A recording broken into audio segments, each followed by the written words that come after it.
What's going on, guys? Welcome back to the channel. For today's video, thanks to Threezero, we're going to be checking out their Transformers MDLX G1 Starscream. Now, if you would like this guy or any of their previously released characters, then be sure to check out the links down below. And as we check out Starscream, this is seriously an awesome, almost realistic retake on that original Generation 1 design. This guy's looking banging to the point where if the Decepticons make their return in the next live action movie, then this is more or less exactly how I would love Starscream to look. Now, as we check out the details, because this figure is made by Threezero, you know he's going to be absolutely stacked in this department, and the head sculpt I think is looking sick. Tremble before me, Autobots! I also love this kind of battle damaged paint which has been applied over the top. Really helps to pick out some of this almost panel lining detail which Starscream has scattered throughout the entire robot design. It really is a near 10 out of 10, and to be fair, the only issue that I take with the way he looks would be I do think the toes are a little too oversized. I'm not quite sure why they are kind of overkill in their design,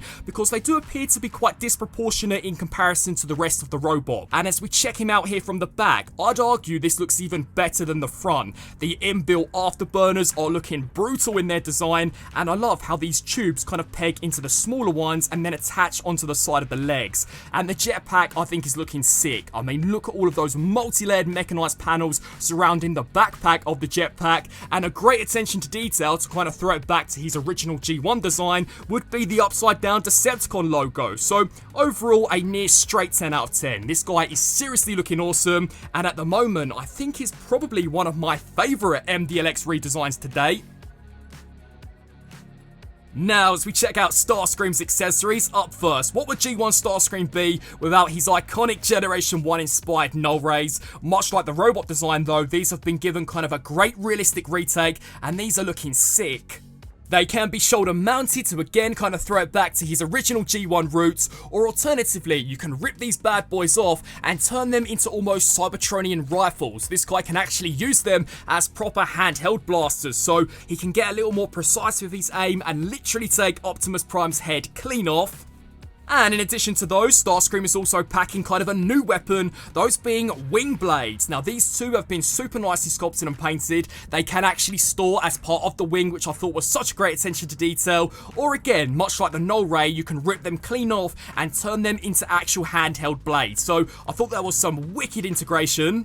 And now checking out some of the swap out pieces, in addition to this wicked neutral faceplate, Starscream is packing what the instructions officially title as the creepy faceplate, and this looks nasty. I mean, check out how the lip is kind of lifted up. You can see those metallic teeth on the underside. That is super sick, and it's sinister for this guy. I mean, come on, this is Starscream, the treacherous second in command of the Decepticons. How does it feel, mighty Megatron? This faceplate I think suits this guy down to a T.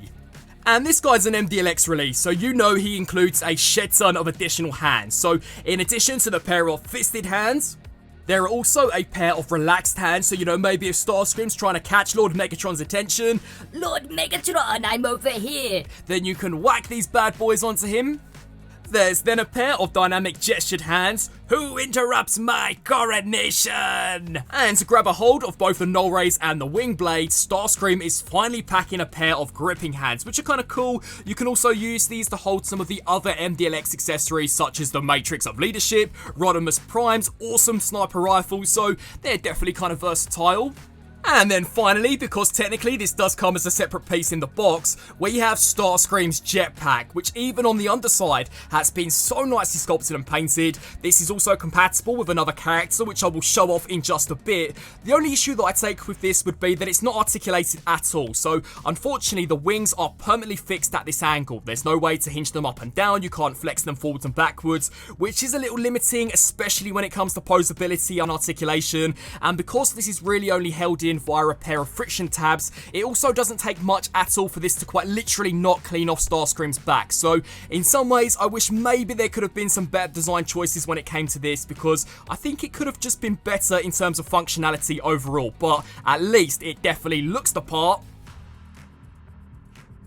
So, checking out Starscream's posability, I have decided to whack off both the null rays and the jetpack to purely maximize this guy's articulation. So, to kickstart things off with, both the neck and the head are ball jointed, so he can look up, he can then peer down upon his victims, he can tilt side to side, rotate left to right. Much like some of the past MDLX releases, some of the joints are reinforced by die-cast, which is brilliant. So, for example, the shoulder is double jointed, but this is completely metal. So, this will go forwards, it will go backwards, it will then hinge out to the side, which is brilliant. In addition to that, you can also make use out of this extra butterfly joint, which I thought was sick. There is then a bicep cut, a double jointed elbow, which can go way past 90. Much like the shoulders, the wrists are also double jointed, so these will move all the way around. And initially, I was thinking to myself, there was no way Jose, Threezero were going to cram an ab crunch into Starscream's design. Well, this figure has made me realise to never underestimate them, because basically the entire top part of the cockpit slides underneath the bottom part.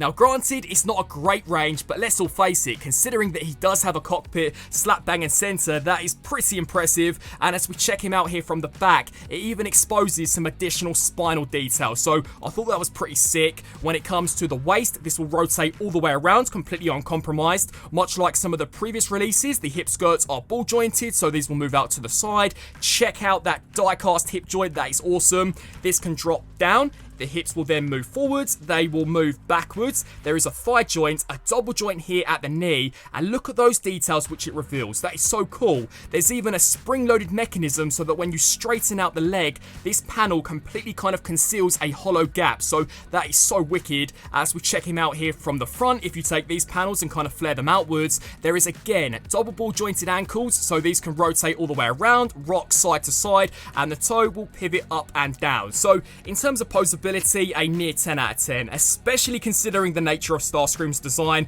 Like I mentioned, I never thought at all that there was going to be an ab crunch, so that is superb. But as you guys know, to see what Starscream is truly capable of, now let's put him through the pose test.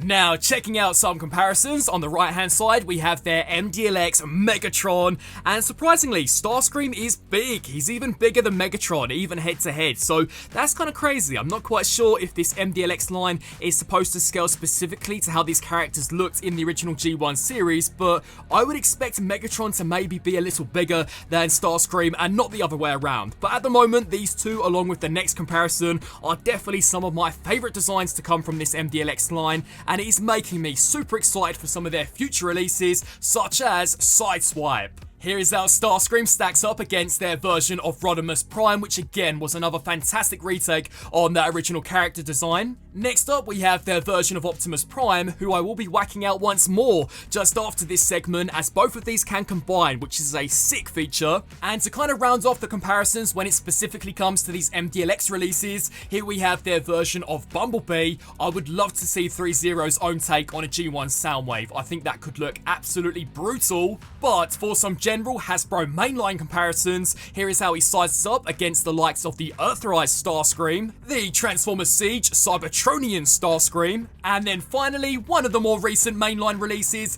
we have the Transformers Reactivate Starscream. So, a great translation from G1 into kind of this MDLX universe. This guy is looking banging. But that's not all for this Starscream, because as I mentioned, there is some compatibility to be had with their MDLX Optimus Prime. So if you spin Starscream round here to the back and take his jetpack, this should hopefully come clean off. We can then bring in the MDLX Optimus Prime and completely remove his backpack.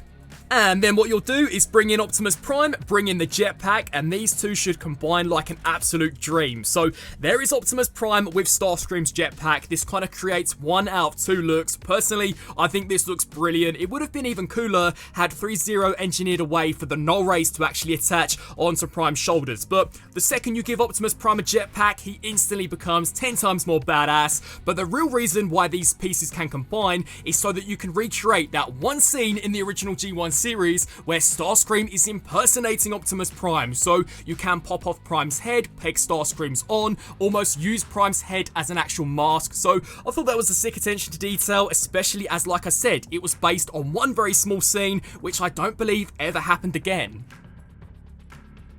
And so, wrapping up on this review for Threezero's MDLX Generation 1 Starscream. This guy is an absolute banger. Right now, I think he's my favourite MDLX design today, and it's one that, as I mentioned, could even be a pretty awesome stand-in for a live-action movie Earth mode version of Starscream. This is made by Threezero, so you know the painting and the detail is going to be absolutely on fire. And with Starscream here, like I said, I think this is some of their best work to date when it comes to this MDLX line. He looks killer from literally every single angle. The only issue that I take with the way he looks would be I do think the feet are a little too oversized. I'm not quite sure as to why they are quite overkill. The accessories I think are killer. He literally includes everything and more that I would want from kind of a classic version of Starscream, and I think the cross compatibility between Starscream and their Optimus Prime is wicked. That is some great engineering, and I would love to know what you guys think down in the comment section below. What do you think of their latest MDLX redesign? I want to thank you guys all so much for watching. I want to thank Threezero for making this review possible, and until my next review, transform and roll out!